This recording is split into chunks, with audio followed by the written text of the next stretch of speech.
Three very mysterious shiny lights over Breckenridge have police and residents puzzled. Just before noon today, law enforcement agencies started getting reports of UFOs. 9 News Mountain Newsroom reporter Matt Renew is joining us from Breckenridge. And Matt, many people saw these objects today, including yourself.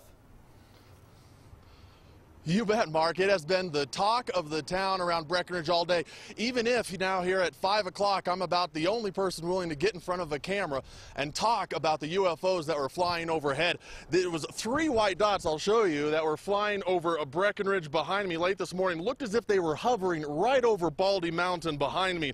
And while no one from the Breckenridge Police Department or Sheriff's Departments wanted to talk about the objects on camera, several people at those organizations saw them, and others around town reported the strange things flying over the skies of Breckenridge, sending police out to investigate these shiny, white, tiny dots in the sky. Some people off camera said they saw them form triangles and a line. On our camera, it seemed as if they didn't move at all. In fact, it took some help for most people to even see them.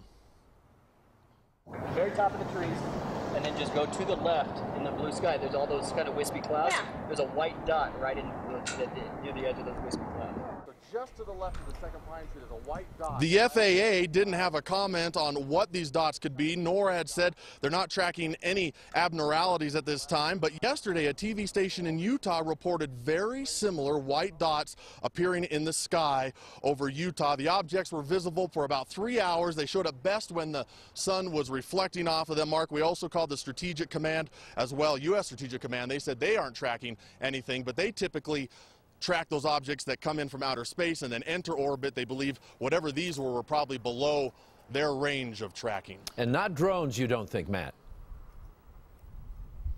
I don't think they were drones, and the folks that I talked to said they didn't look like weather balloons because at times they would just sit there for 5 or 6 minutes, 10 minutes, 15 minutes without moving an inch on our view screen in the camera, and then you would see a flash of light and they would take off across the edge of the mountain ridge behind me. So it didn't appear to be drones, it didn't appear to be weather balloons, truly unidentified flying objects in the skies over Breckenridge today. All right, Matt Renew, if you should suddenly disappear, we have a clue. Matt